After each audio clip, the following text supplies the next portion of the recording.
জনপ্রিয় অভিনেত্রী মিমি চক্রবর্তী বিয়ে করেননি। একা কিভাবে ভালো থাকা যায় সেই কৌশল তিনি নাকি রপ্ত করে নিয়েছেন। তার প্রিয় শোবার ঘর আর পোষ্য কুকুর। তিনি মনে করেন কেউ যদি একবার একা থাকতে শিখে যায় তার কাছ থেকে আর শক্তিশালী কেউ নেই। দুর্গাপুজো উপলক্ষে তার বাড়ির পূজা মণ্ডপ সাজানো হচ্ছে। আত্মীয় স্বজনদের জন্য নতুন পোশাকও কিনেছেন তিনি। স্থানীয় গণমাধ্যমে দেওয়া সাক্ষাৎকারে মিমি জানিয়েছেন কসবার বাড়িতে পূজা উদযাপন করবেন তিনি। এই পূজায় বাড়িতে লাল হলুদ রঙের মণ্ডপ তৈরি হয়েছে। মিমি চক্রবর্তী প্রতিদিন জিম থেকে ফেরার সময় একবার মণ্ডপের কাজ দেখতে যান।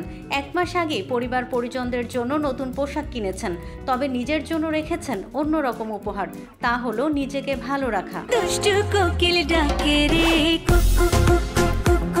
নিজেকে ভালো রাখার জন্য সুন্দর একটি পরিকল্পনা সাজিয়েছেন মিমি।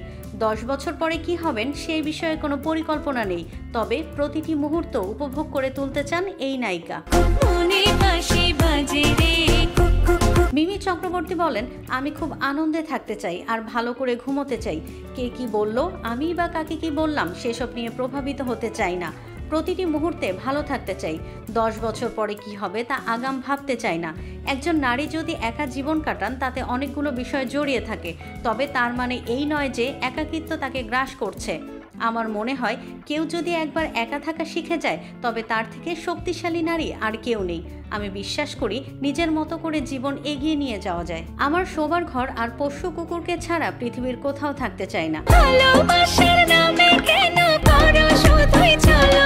বিয়ে করবেন কিনা এ প্রসঙ্গে মিমি চক্রবর্তী বলেছেন, এক মুহূর্তের জন্য মনে হয় না আমার একটা বিয়ে হোক, সংসার করব। মিমি সিঙ্গেল জীবনকেই পরিপূর্ণ এবং স্বাধীন জীবন বলে মনে করেন।